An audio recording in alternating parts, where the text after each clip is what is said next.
Hello students, next concept पर आ चुका मैं एग्जांपल नंबर 6। अब ये नेक्स्ट कंसेप्ट मैं क्यों बता रहा हूँ, जो हमने लिमिट पढ़ चुके हैं बिल्कुल सेम ही है। अगर आप चाहो तो उस अप्रोच से भी सॉल्व कर सकते हो, बट एक इजी मेथड, एक इजी फॉर्मूला हमने क्रिएट किया है, जनरेट किया है। उस फॉर्मूले से अगर उस फॉर्म का लिमिट यहाँ पर लग रहा है तो आप डायरेक्टली उसका शॉर्टली आंसर जो है अवेलेबल कर सकते हो। कैसे समझाता हूं मैं, देखो इधर। जैसे मान लो कोई आपके पास लिमिट है x टेंस टू a, कोई कांस्टेंट वैल्यू दे रखी है। यहाँ पे ऊपर x की पावर n है, माइनस a की पावर n है। इसका मतलब ये है x की जो पावर होगी वही इस कांस्टेंट वैल्यू की पावर होगी, और ये कांस्टेंट वैल्यू और ये कांस्टेंट वैल्यू दोनों सेम होगी। डिनोमिनेटर में x माइनस ए भी होगा। अगर ऐसा आपको कहीं नजर आता है, देख रहे हो क्या कहना चाह रहा हूं, ये x सेम होगा, ये a सेम होगा, तो आप उसका आंसर जो है वो डायरेक्टली पुट कर सकते हो n a n minus one करके। कैसे, देखो फर्स्ट में लगा के दिखाता हूं ये वाली चीज। Limit x tends to 2। अब x की पावर 4 है और यहां पर तो क्या लिखा है 16, तो सर 16 को कैसे लिखूंगा? आप कहोगे सर 4 की पावर 2 नहीं, ऐसी वैल्यू लिखो जिसकी पावर 4 बन जाए, तो 2 की पावर 4 से काम बन जाएगा, बिल्कुल बन जाएगा। अब नीचे देखो, यहाँ पर x माइनस 2 है, देखो ये x सेम है, ये 2 सेम है। अगर ये वैल्यू इससे मैच खा रही है, अपने इस वाले ऊपर फंडे से देखो मैच खा रही है, वैल्यू x की पावर n माइनस 2 की पावर n मैच खा रही है। अगर ये वैल्यू से मैच खाती है तो हम इसका आंसर क्या लिख सकते हैं? N a n minus one. N कौन होगा? ये जो पावर है वही तो n है, यानी 4। ए कौन होगा? 2 होगा। एन माइनस वन मतलब एन की वैल्यू कितनी है अभी बताई मैंने आपको? 4 माइनस वन। 4 मल्टीप्लाई 2 की पावर 4 माइनस 3, 2 2 जा 4, 4 2 जा 8, 32। बताओ समझ में आया क्या? क्लियर है यहाँ पे? तो ये आंसर आ गया हमारे पास फर्स्ट केस के लिए। अब देखना सेकंड केस कैसे करेंगे। अब सेकंड केस में भी यही फंडा है sir. Limit x tends to 1, x की पावर 15, तो मैं 1 की पावर भी 15 मान लेता हूं, तो x की पावर n माइनस a की पावर n बन गया। लेकिन डिनोमिनेटर में x माइनस वन होना चाहिए था, लेकिन यहाँ तो x की पावर 10 दे दी। अब क्या करें, यहाँ तो फंस गए, यहाँ तो वो अप्रोच नहीं लग रही है। तो उसको बनाने के लिए अपन अपनी मर्जी से ऊपर नीचे x माइनस वन का मल्टीप्लाई कर देते हैं। मान लो आपने कर दिया ये मल्टीप्लाई, ठीक है। अब क्या करें? अब एक काम करो, इस वैल्यू को थोड़ा सा साइड बाय कर दो। कैसे? इधर देखो, x की पावर 15 माइनस वन की पावर 15 अपॉन इस वाली वैल्यू को यहां लिख दो, इस वाली वैल्यू को यहां लिख दो, ये तो मल्टीप्लाई लिख सकते हैं अपन।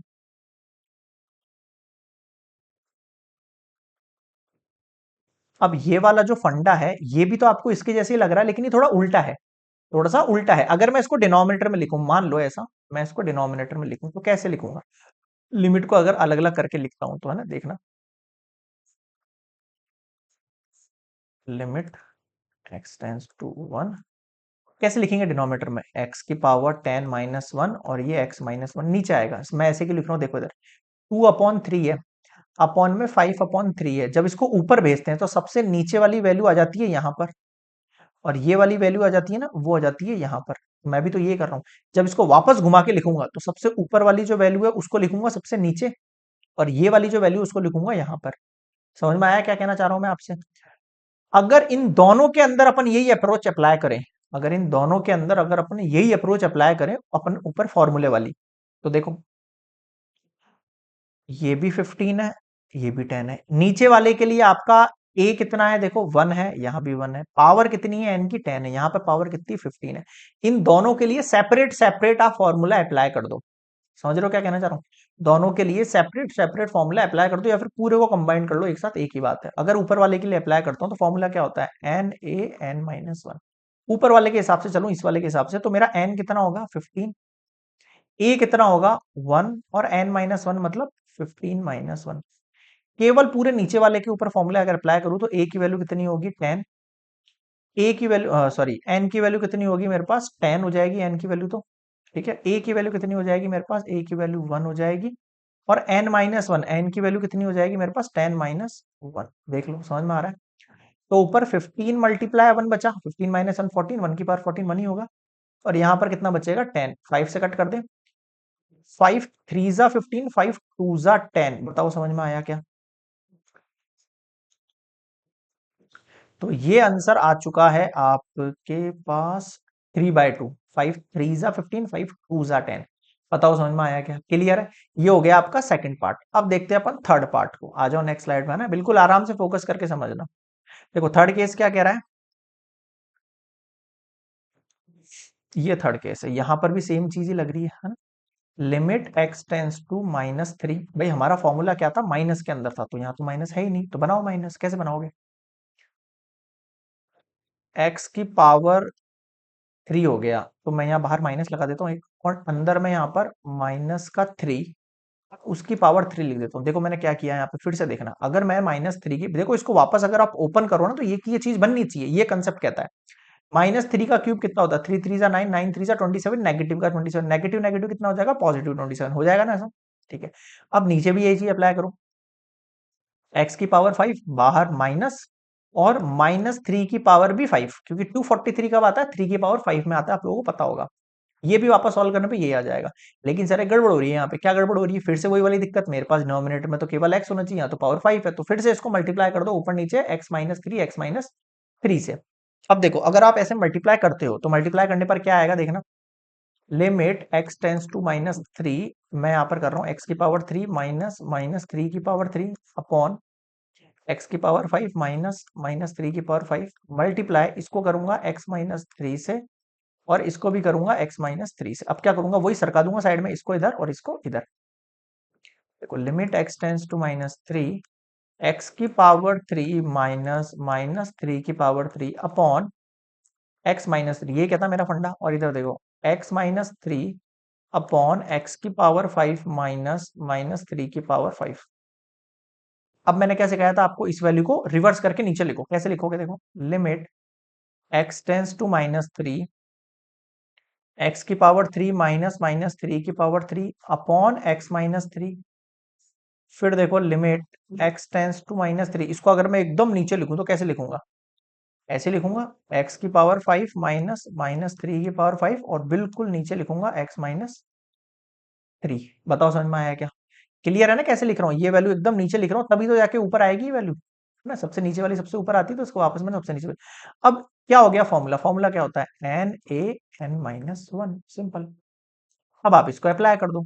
इस ऊपर वाले को देखो, आपका n क्या है, ऊपर वाले को देखो तो मेरा n है 3, और a कितना है मेरा, सर ऊपर वाले के लिए मेरा a जो है वो -3 है, और फिर n-1 यानी 3 - 1 तो 2। नीचे आ जाओ, फिर से मेरा n कितना है, यहाँ पर n की पावर इस बार मेरी 5 है, और a कितना है मेरा, a की वैल्यू मेरे पास अभी भी -3 है, और पावर में 5 - 1 यानी 4, कितना हो गया बताओ।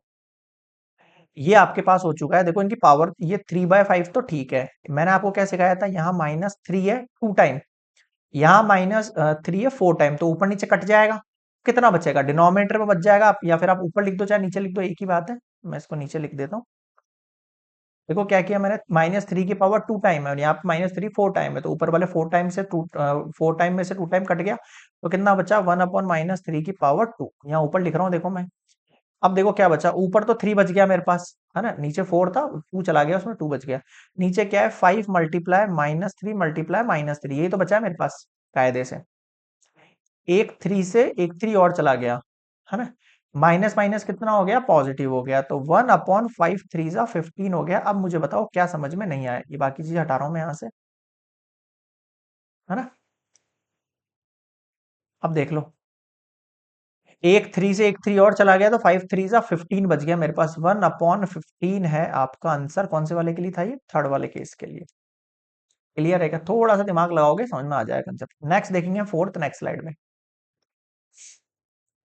देखो फोर्थ वाला क्या कह रहा है, यहां वो वैल्यू मैच नहीं कर रही है मेरे पास, वैल्यू क्या कर रही है, मैच नहीं कर रही है उस मेरे कंसेप्ट के साथ, तो मैं इसको थोड़ा सा चेंज करूंगा। लिमिट चेंज वाला कंसेप्ट है ना, आगे हम और डिटेल में पढ़ेंगे इसको एक्सरसाइज में। इस कंसेप्ट में क्या होता है, मेरे पास ये वैल्यू जो है 1+x, मैं इसको किसी और वैल्यू के इक्वल मान लेता हूँ, कोई भी वेरिएबल जो आपको सही लगे, मान लो मैंने h मान लिया ना। अब यहां से मैं h की वैल्यू जो वो x की वैल्यू फाइंड करना चाहूंगा, मान लो मैंने x की वैल्यू फाइंड करनी चाहिए यहां से, मान लो मैंने x की वैल्यू यहां से फाइंड करनी चाहिए, जो कि हो गई h-1, हुई नहीं हुई, ठीक है। इसको अगर मैं कंसीडर करता हूँ x की जगह h-1 को, तो अगर h टेंस टू 0 है, तो h टेंस टू क्या हो जाएगा, फिर से सुनना मेरी बात। अगर x टेंस टू 0 है, तो h टेंस टू क्या हो जाएगा, x की वैल्यू यहां 0 पुट करो, h टेंस टू 1 हो जाएगा। क्या कहा मैंने, अगर x की वैल्यू यहां मैं 0 पुट करता हूं, तो h की वैल्यू कितनी हो जाएगी, 1, तो h टेंस टू 1 हो जाएगा। ठीक है, अब इसको मैं कहां अप्लाई करने वाला हूं, देखना आप यहाँ पर वैल्यू देखो, मेरे पास क्या आती है, limit x tends to 0, 1 plus x की पावर 5 माइनस 1 अपॉन एक्स। मैं अगर यहां पर लिमिट चेंज कर दूं, यहां पर h टेंस टू की जगह h टेंस टू ले रहा हूं, और मैं ऐसा क्यों ले रहा हूं, इधर देखो 1 प्लस एक्स है, उसकी जगह तो मैं h की पावर 5 कर देता हूं माइनस 1, और नीचे नीचे क्या था, x था, इस x की जगह भी h माइनस 1 कर दूंगा। तो कंसेप्ट ये कहता है कि लिमिट भी चेंज करनी पड़ेगी आपको, लिमिट x टेंस टू 0 तब h टेंस टू 1 करनी पड़ेगी आपको, लिमिट क्या करनी पड़ेगी, h टेंस टू 1। समझ में आ गया ना क्यों करनी पड़ेगी ये, लिमिट h टेंस टू 1, कितना बच गया देखो, h की पावर 5 माइनस 1 की पावर 5 लिख लूं अपॉन h माइनस 1, सिंपल। अब अगर ये किससे फॉर्मूले से मैच कर रहा है, वही n a n minus 1, n कौन है इसका, पावर में 5, ए कौन है इसके लिए 1, पावर में 5 माइनस 1 यानी ओनली 5। आपका हो गया answer complete. This is complete example number 6। बताओ क्या समझ नहीं आया, क्लियर है भाई सभी को। So this is complete example number 6। Next मिलेंगे हम एग्जाम्पल नंबर 7 पर।